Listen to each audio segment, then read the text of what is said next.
Ambil HP. Wow. Tinggal pendang sebelah mana saja? Dua Ini karet. Hah, aku nang kene. Ini sudah terhadir ya.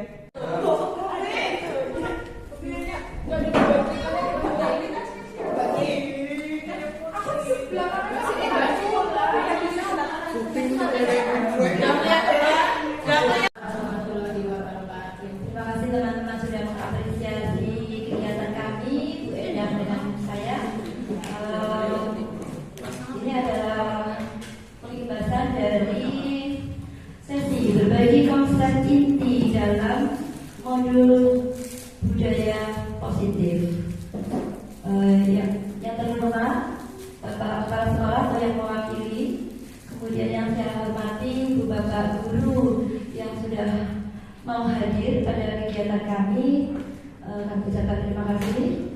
Kemudian pertama-tama adalah kita panjatkan puji syukur kehadiran Allah Subhanahu wa Ta'ala yang telah memberikan rahmatnya kepada kita sehingga kita pada siang hari ini bisa berkumpul dalam acara sesi pengibasan berbagi konsep dalam pembelajaran budaya positif di sekolah. Untuk mempersingkat waktu, saya selaku pembawa acara akan membacakan susunan acara pada hari ini Jumat 16 Agustus 2024. Yang pertama adalah pembukaan, yang kedua sambutan dari kepala sekolah atau yang mewakili, yang berikut adalah penyampaian materi yang nanti akan disampaikan oleh Ibu Endang Ardiati Sulesti dan saya.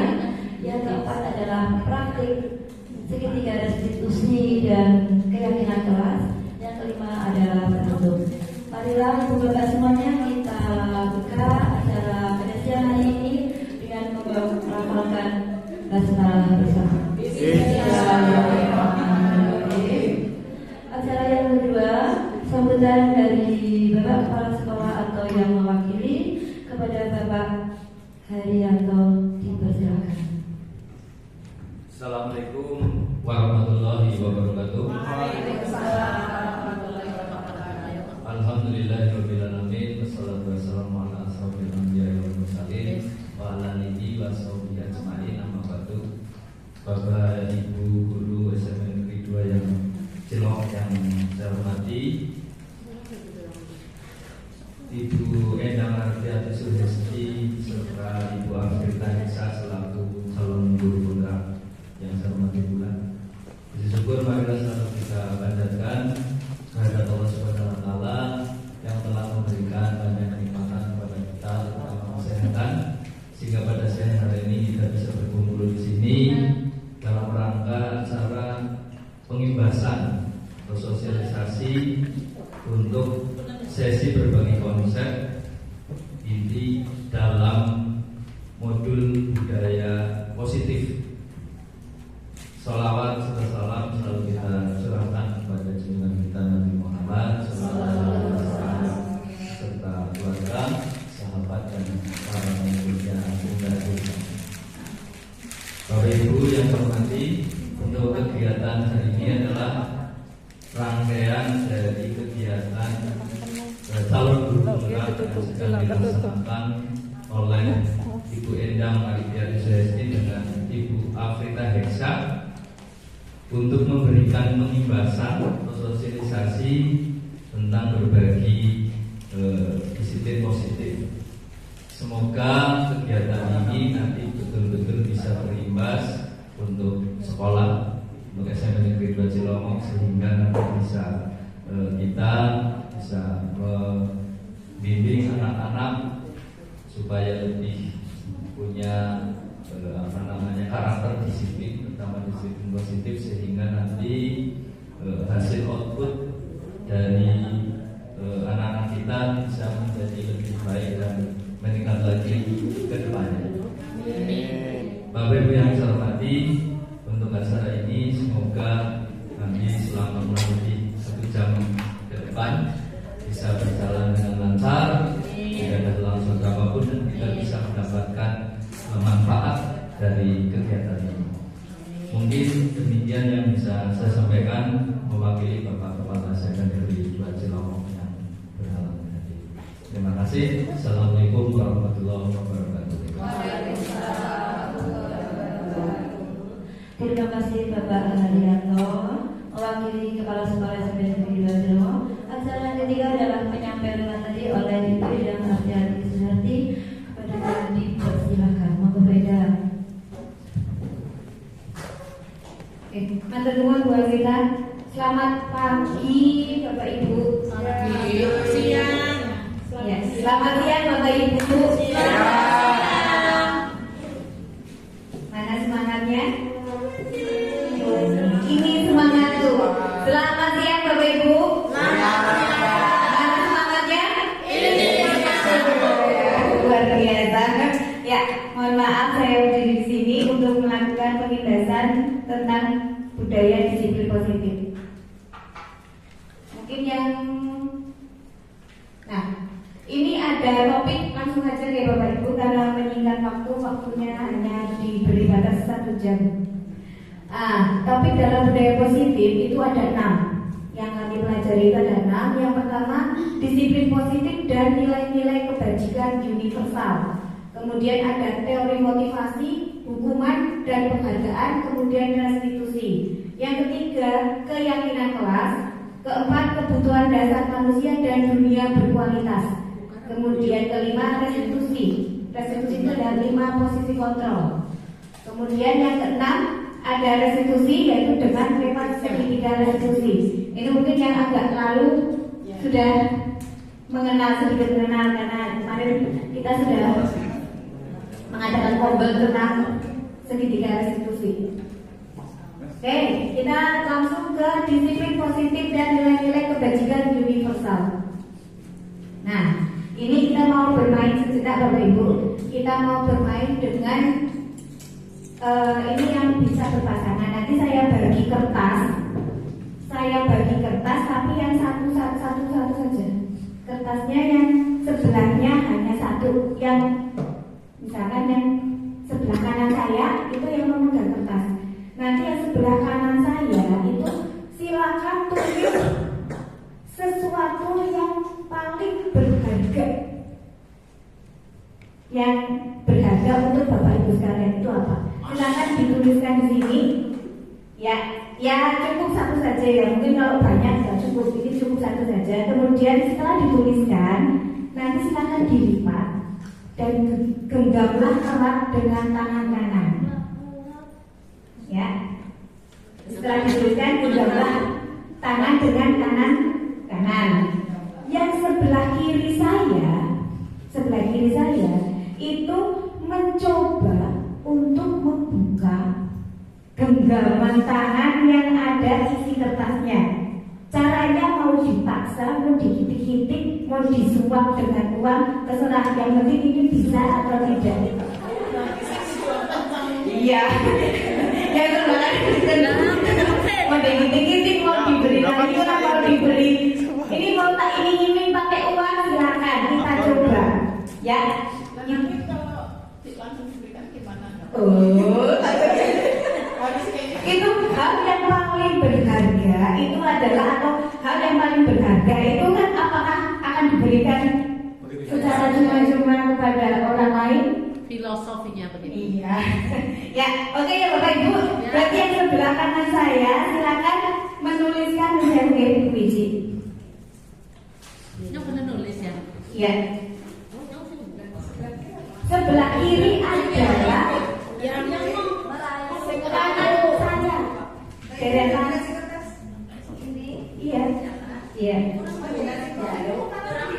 Kurang kalau yang kurang yang ini yang gede, ini ada yang kecil. Yang berarti yang ada yang kurang. Yang paling berapa? Yang paling tulislah yang paling berharga.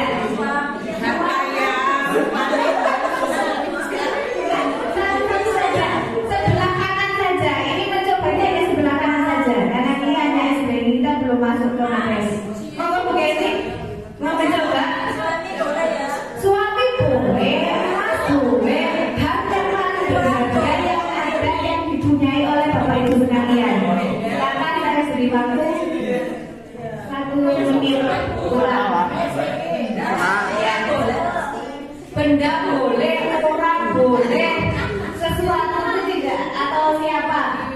Sudah siap yang sebelah kanan? Nah,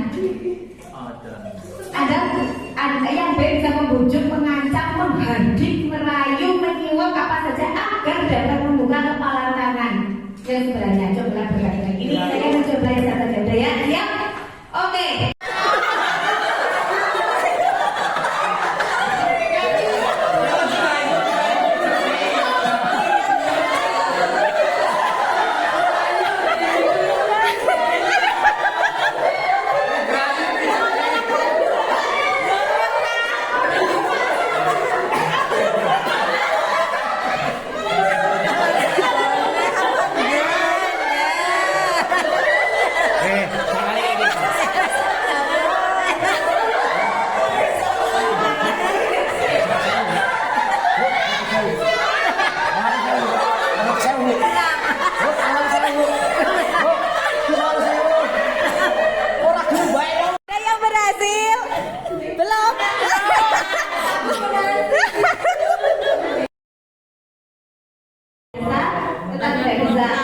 Ada yang menghardik, Tidak ada. dengan ancaman, dengan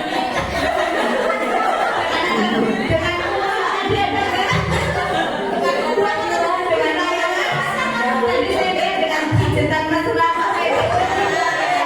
tetap tidak mau terbuka. Oh, tetap tidak mau. Iya, berarti Bapak Ibu yang memegang itu adalah punya kekuatan kontrol yang luar biasa.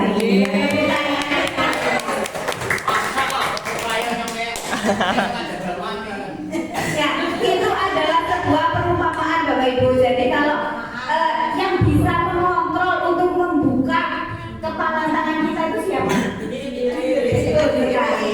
Ya, betul sekali. Itulah yang terjadi Bapak Ibu. Jadi nih di sini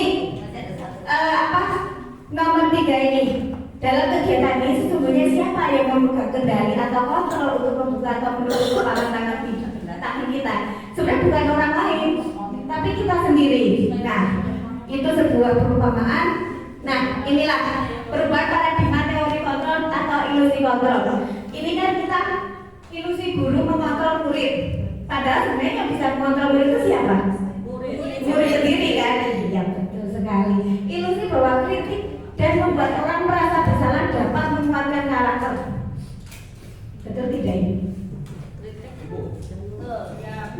Kemudian ilusinya bahwa semua penguatan positif, efektif dan bermanfaat. Kemudian ilusi bahwa orang dewasa memiliki hak untuk memaksa. Apakah itu terjadi? Iya dong.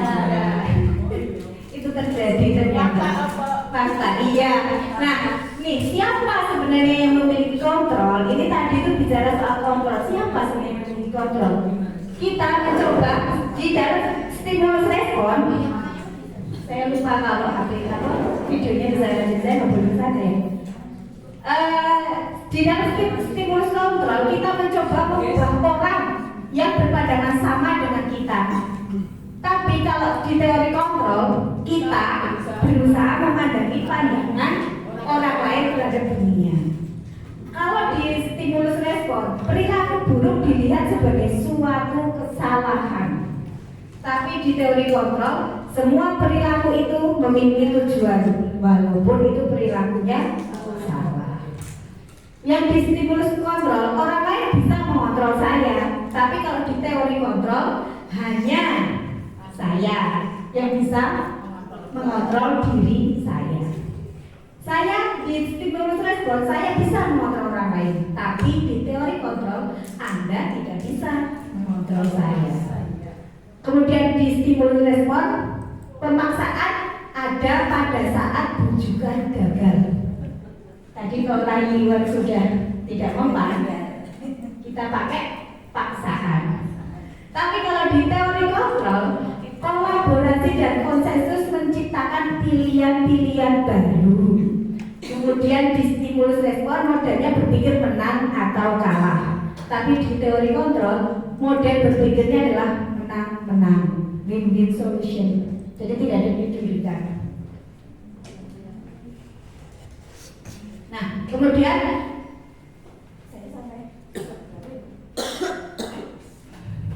ini nilai-nilai kebajikan adalah sifat-sifat positif tujuan mulia yang ingin dicapai oleh setiap individu. Nilai-nilai tersebut bersifat universal lintas bahasa dan suku, agama maupun latar belakang. Ya, ini nilai-nilai kebajikan yang universal itu masuk dalam karakter profil pelajar Pancasila. Ya, ada yang masih ingat berapa? Apa saja yang pertama? Bertakwa mulia, bertakwa dan bertakwa Mandiri,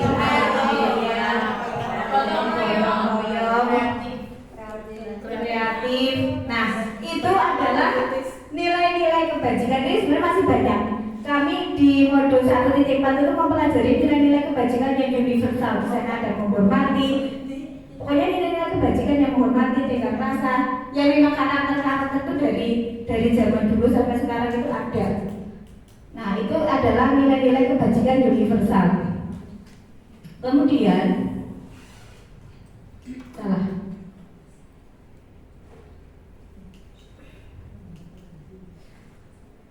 Nah, kemudian dalam benak Bapak Ibu, apakah yang dimaksud dengan kata disiplin? Yang tersirat dalam kepala kita apa Bapak Ibu? Kalau kita mendengar disiplin,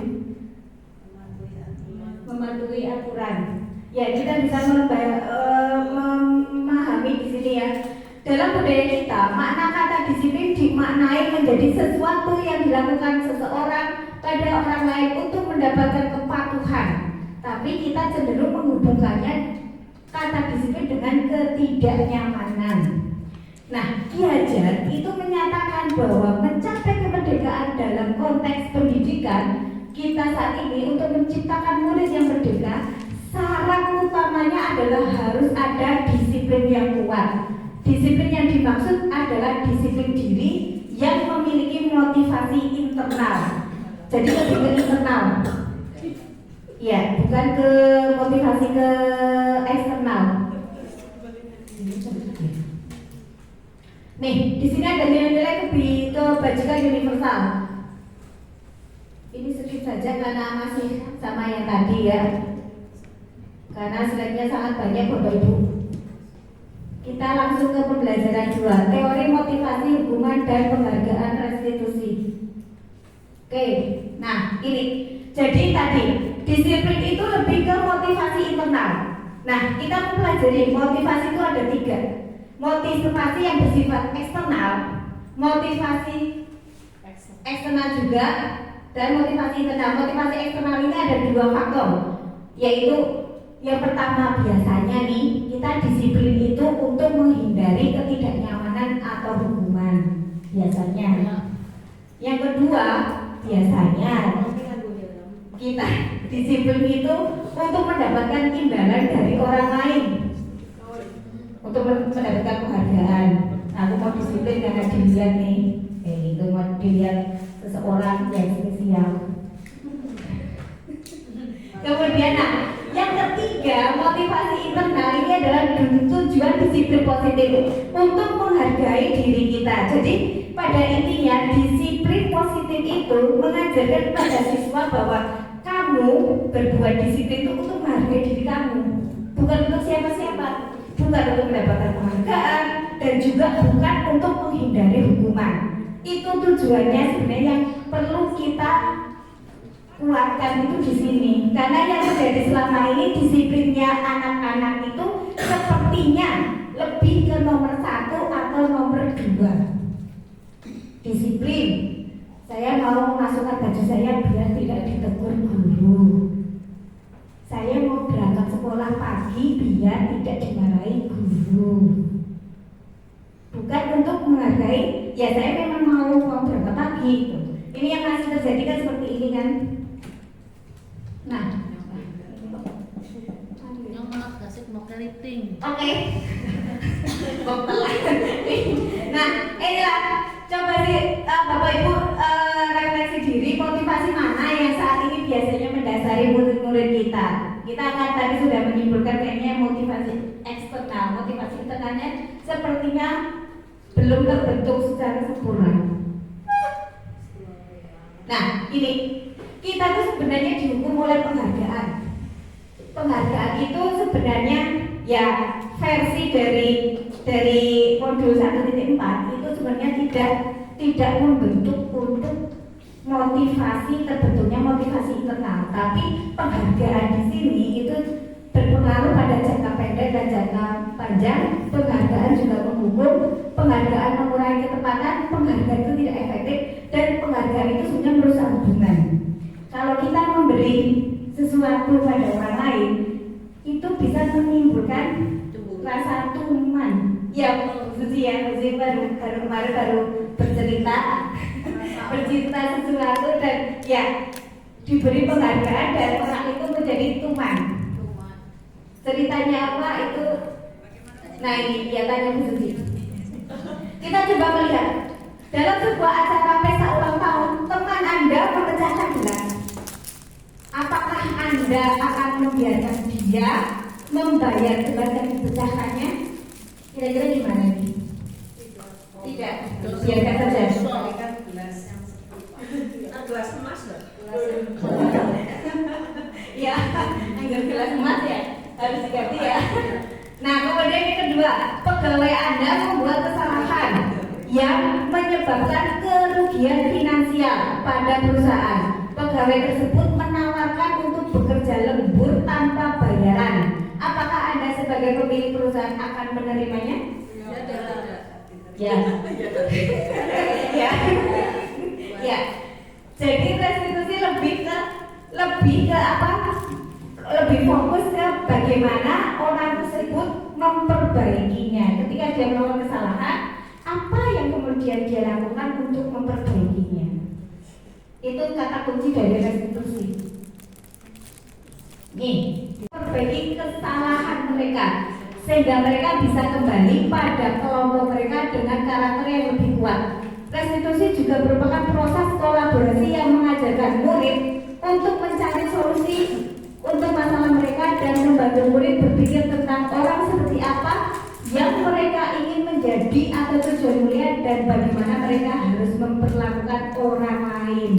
Jadi lebih fokus ke bagaimana orang tersebut memperbaiki kesalahan mereka. Kita tidak fokus pada kesalahan yang mereka lakukan, tapi lebih fokus kepriwe carane kamu memperbaikinya. Oke. Nah, untuk selanjutnya untuk pendekatan restitusi akan dilanjutkan oleh Bu Akrita Hidza karena di pengibasan ini kami berusaha untuk kolaborasi. Jadi satu video bisa untuk 2 orang. Matur nuwun. Terima kasih Bu Enda. Ibu Bapak semuanya masih semangat. Semangat ya, semangat. Ini nanti untuk pendekatan restitusinya adalah bagaimana murid berefleksi. Terus nanti kita praktek restitusi, bagaimana kita mempraktekkan segitiga restitusi. Berikutnya adalah keyakinan kelas. Nanti di praktek yang akan Ibu Bapak lakukan adalah itu ya, memperbaiki hubungan, tawaran bukan paksaan, menuntun untuk melihat dalam diri sendiri, mencari kebutuhan dasar yang mendasari tindakan dan seterusnya. Itu adalah ciri-ciri dari restitusi.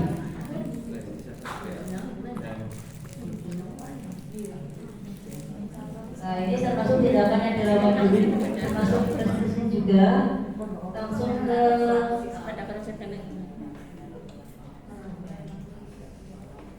ini mungkin kejadian-kejadian yang biasa di sekolah kita ya. Mungkin ada beberapa misalnya lari mengelilingi lapangan basket 2 kali gitu dan seterusnya. Langsung ke keyakinan kelas tadi ya Bu ya. Karena nanti jadi termasuk yang mana, konsekuensi atau hukuman. Skip saja. Ya. Lari mengelilingi lapangan basket 2 kali karena terlambat hadir di sekolah. Menurut Ibu Bapak, ini termasuk hukuman atau konsekuensi? Hukuman. Ya betul, sudah tahu ya. Nanti bisa bisa membedakan antara hukuman dan konsekuensi. Murid diminta untuk push up 15 kali karena tidak menggunakan masker ke sekolah.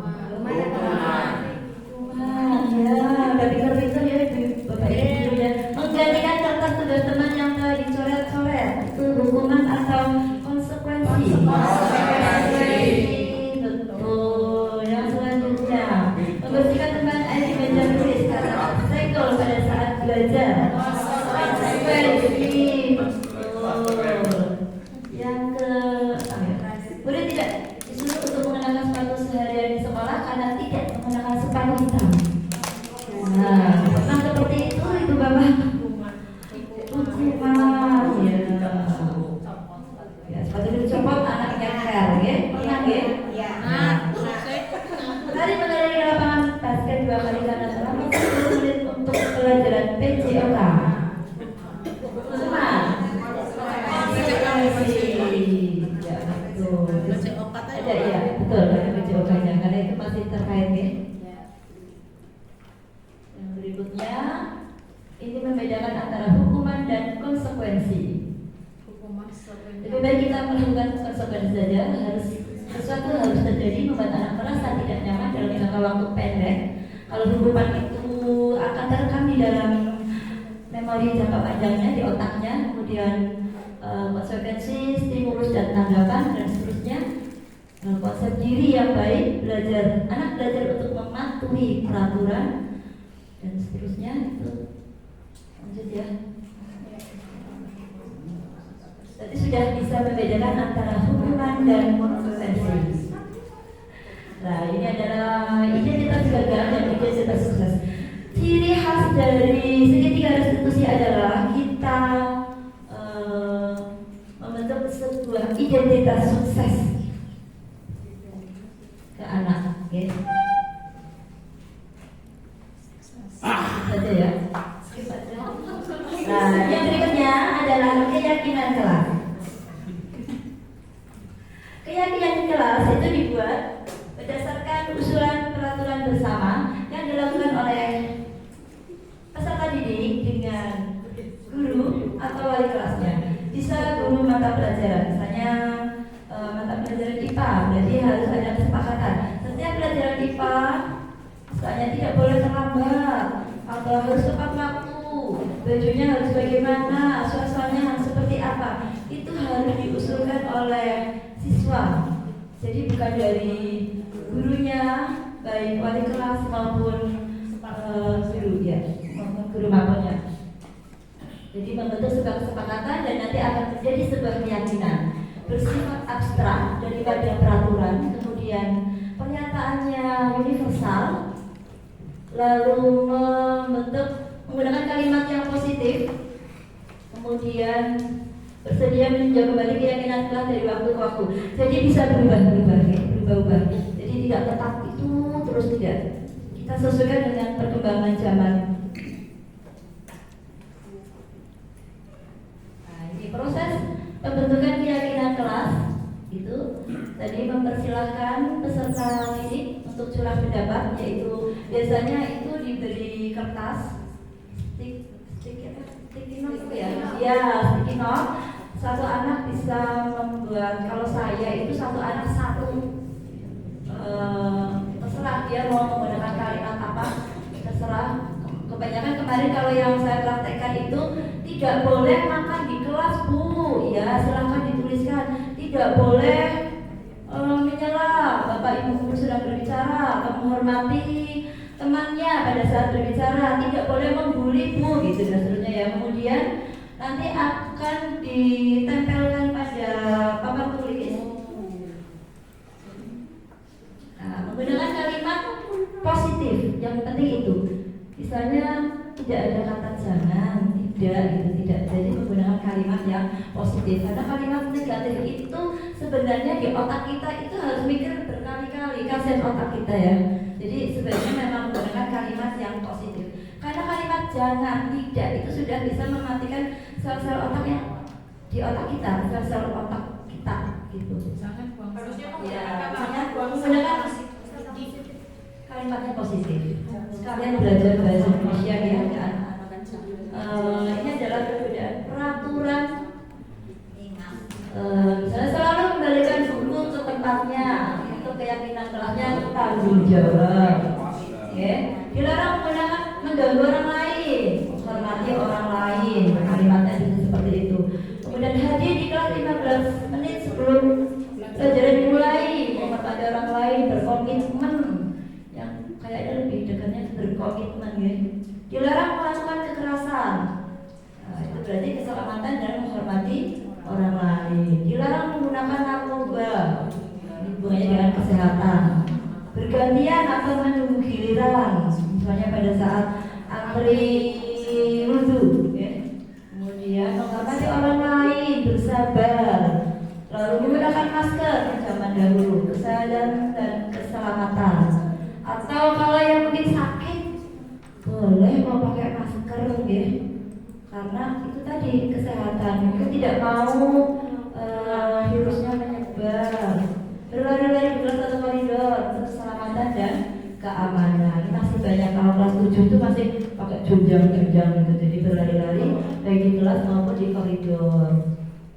Kebutuhan dasar manusia dan dunia. Kebutuhan dasar manusia itu adalah ada 5. Bertahan hidup, kasih sayang dan rasa diterima, penguasaan, kesenangan dan kebebasan. Jadi sebenarnya anak-anak kita itu perilaku yang mereka tunjukkan itu adalah sebuah kebutuhan dasar manusia. Misalnya ingin menguasai temannya, itu termasuk penguasaan misalnya. Kemudian ada yang ingin jalan-jalan, yaitu pelajaran, berarti itu masuk ke kebebasan. Atau ada yang ingin senang-senang, happy-happy saja di kelas, gak usah pelajaran, kita senang-senang aja, kita aja jam-jam gitu. Kemudian kepingin caper karena kepingin disayang, juga pengen diterima di kelasnya. Jadi itu adalah kebutuhan dasar. Seperti kita juga kepingin wisata, atau kadang-kadang udah jenuh, ayo kita rencana ke Jogja ya Bu Umi ya. Enggak apa-apa, itu kan rencana ya. Kita butuh kebutuhan dasar, itu kebutuhan dasar, enggak apa-apa. Penguasaan daerah pengen menguasai kelas. Misalnya setiap siswa itu adalah untuk memenuhi kebutuhan dasar nih. Ke kantin, cepat ke toilet, lama pulang ke kelas, kasih teman-teman di kelas. Kan ada anak yang punya ngatur-ngatur tapi tidak mau diatur. Kalau ke kantin lama banget, bukan di jam istirahat dan seterusnya ya. Nah, ini 5 posisi kontrol yang bisa Bapak Ibu lakukan di sekolah. Contoh tindakan apa kekerasan fisik terhadap siswa yang melanggar peraturan atau tidak mengerjakan tugas. Nah, ini adalah 5 posisi kontrol. Ada sebagai penghukum, ada sebagai pembuat orang merasa bersalah dengan kata-kata, baik menggunakan kata-kata tegas maupun kata-kata yang halus. Itu kadang-kadang bisa membuat orang merasa bersalah. Ya, anak-anak itu sensitif. Terus teman, ada yang sebagai teman Cina gitu misalnya, kamu kok seperti itu, dan ternyata ada indikator kata-katanya ya, kata kuncinya ya. Ada sebagai pemantau dan ada yang sebagai manajer. Yang baiknya adalah manajer ya. Mengajukan pertanyaan-pertanyaan gitu. Kemudian apa yang kita yakini, apa yang bisa kau kerjakan untuk memperbaiki masalah ini. Nah, ini kata-kata ini nanti ada pada segitiga restitusi ya. Segitiga restitusi nanti kita praktekkan, nanti terlihat Bapak Ibu itu nanti. Nah, ini segitiga restitusi yang nanti akan kita praktekkan. Monggo ya.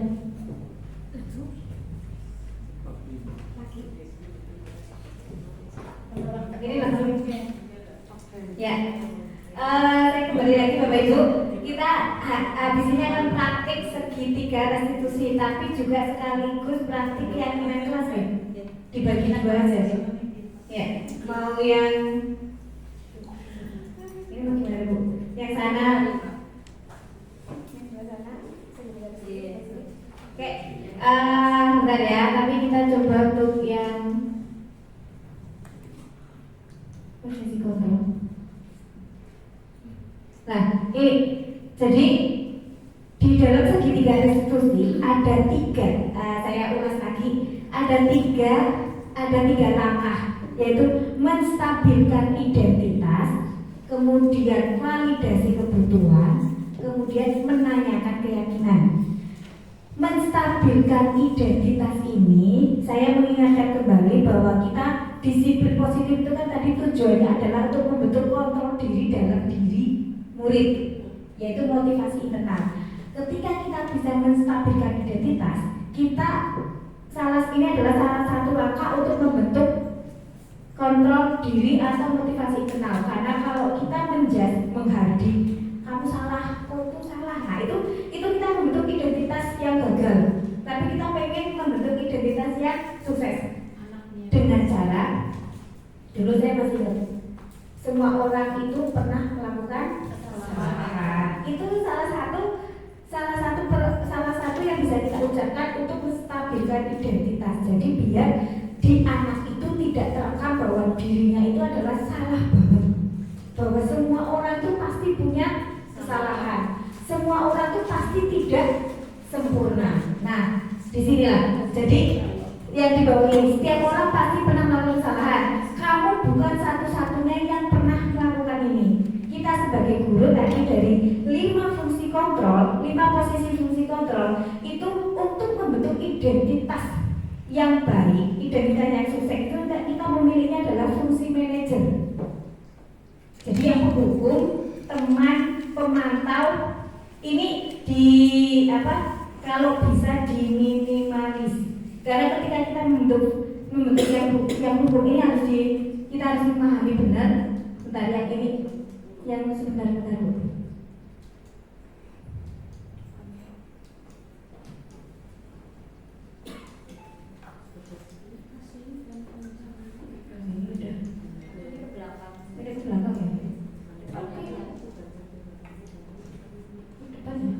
Oh iya, salah.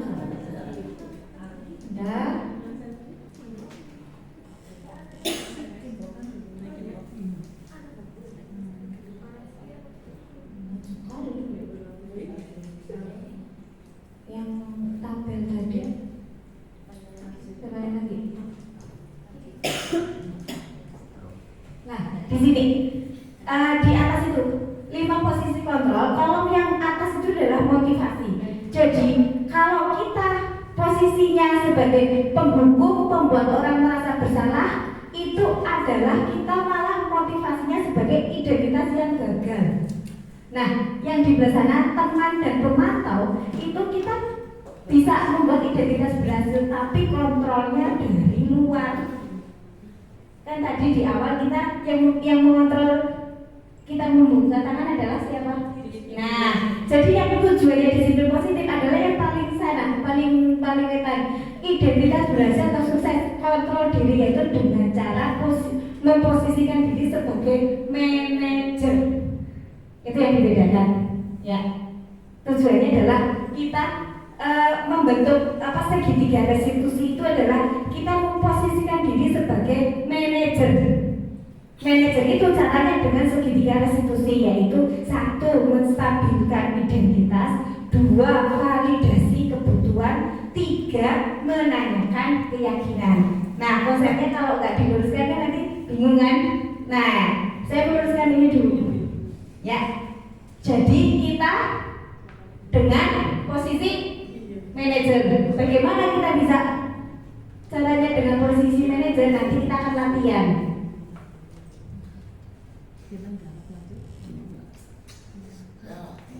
Nah, di sini validasi kebutuhannya. Itu pertanyaannya gimana? Adakah nih yang di sini dibacakan? Adakah cara yang lebih efektif untuk mendapatkan apa yang kamu butuhkan? Ini biasanya ini ketika kita ada siswa bertengkar, tadi aja ada yang berkelahi. Yang kita tanyakan setelah menstabilkan identitas, validasi kebutuhan dulu. Adakah cara yang lebih efektif untuk mendapatkan apa yang kamu butuhkan? Sebenarnya kamu itu membutuhkan apa? Tadi sudah dijelaskan Bu Afrika, ada 5 kebutuhan dasar. Kebutuhan kesenangan, kebutuhan kebebasan, kebutuhan penguasaan, kebutuhan bertahan hidup, kebutuhan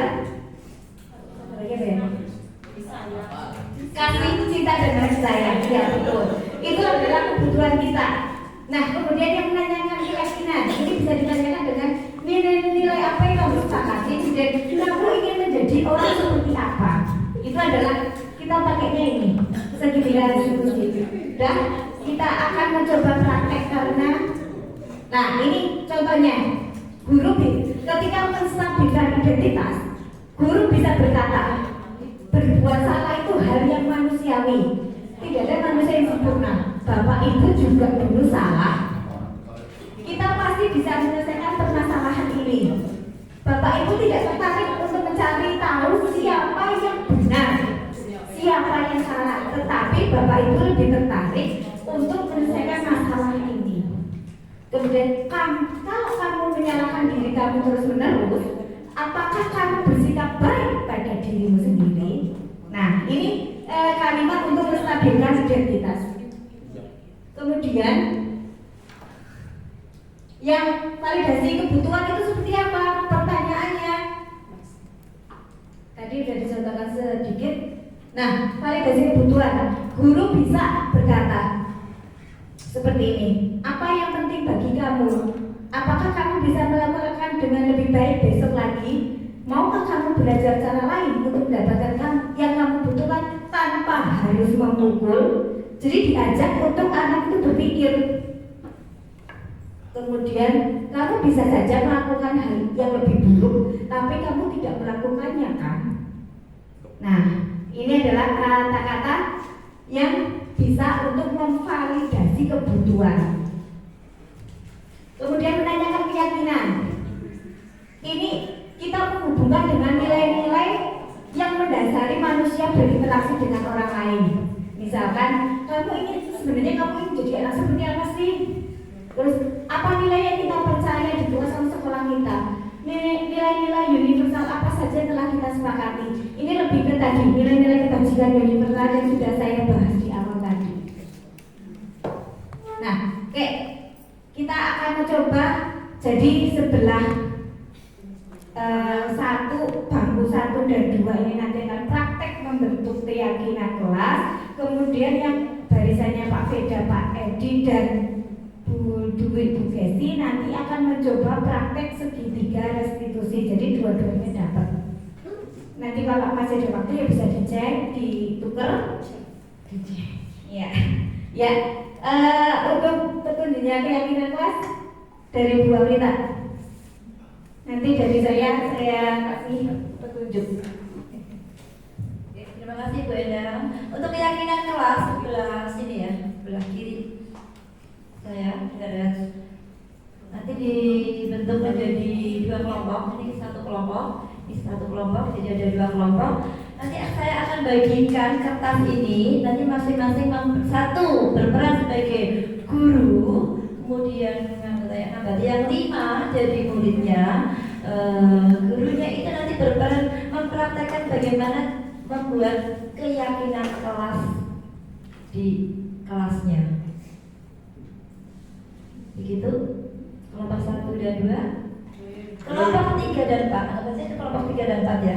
Untuk kelompok 3 dan 4 nanti akan mempraktekkan segitiga restitusi dengan kasus yang sudah disediakan. Nanti masing-masing kelompok akan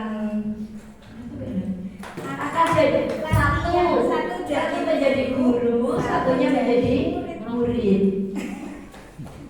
Jadi dibaca dulu kasusnya. Diperhatikan nanti kira-kira muridnya suruh menjawab apa. Jadi kira-kira gurunya harus bertanya yang seperti apa, pertanyaannya seperti apa. Pokoknya intinya ya tidak langsung kamu salah gitu, tidak. Menggalilah kemampuan gurunya, diperhatikan dulu. Jadi dibaca dulu skripnya, baru dipraktekkan. Kami beri waktu 20 menit, 10 menit untuk membaca, 10 menit untuk praktik. ada murid, ada guru. Pak Beda masih di murid. Murid. Ilmu.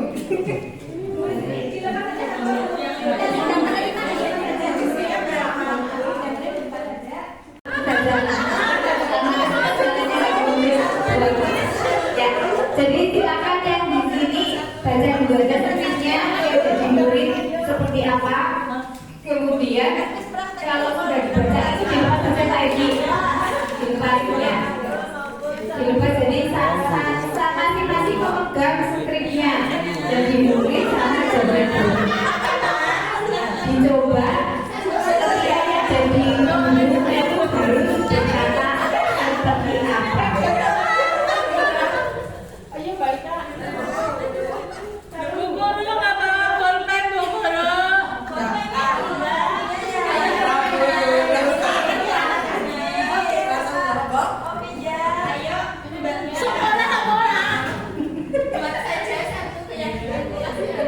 Kalau sudah bermainnya buat saya ya Bu.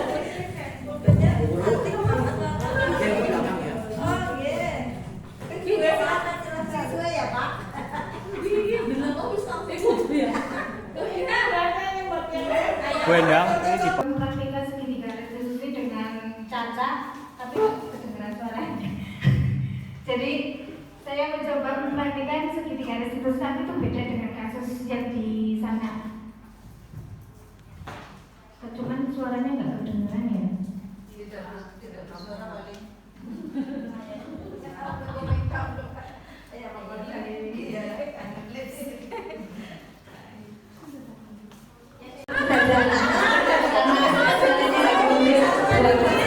Ya, jadi silakan yang di sini baca dulu aja skripnya, jadi murid seperti apa. Kemudian kalau sudah dibaca itu dilepas saja lagi, dilepas ya. Dilepas jadi masing-masing memegang skripnya. Jadi murid sama jawaban guru. Dicoba ketika jadi guru itu harus berkata seperti apa. Ayo baik Kak.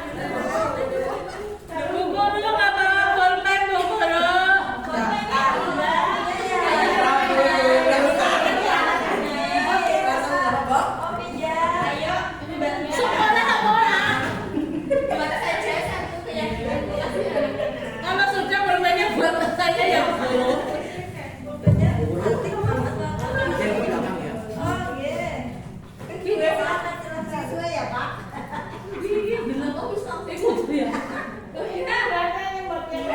Bu Endang, ini di pause.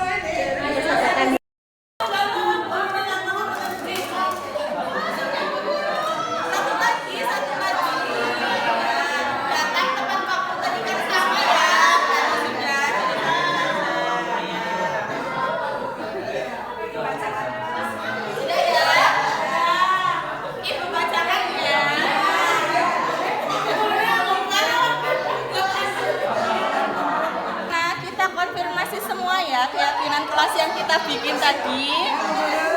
Nanti kita kesepakatin ya. Yang kita sepakati. Kita sepakati ya. Yang tepat nanti kita sepakati bersama ya. Yang pertama, yang sedang bikin datanya lebih awal. Gimana? Oke.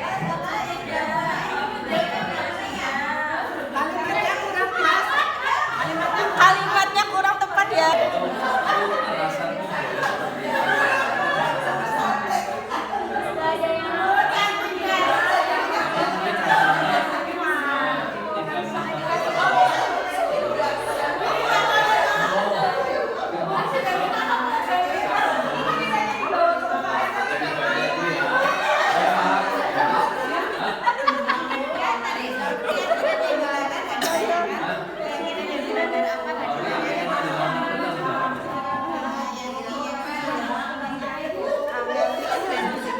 Dulu kan betul kantin di kantin itu apa kantin?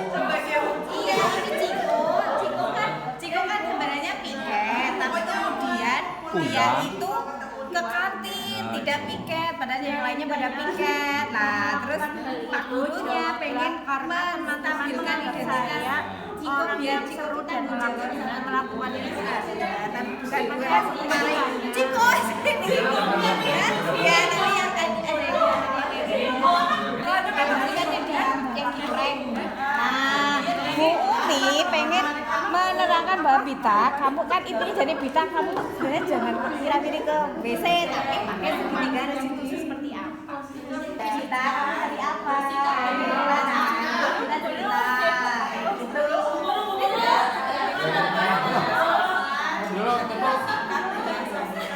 Ya dicoba try now. Berarti dari Bumi dulu kan menanyakan ke aku.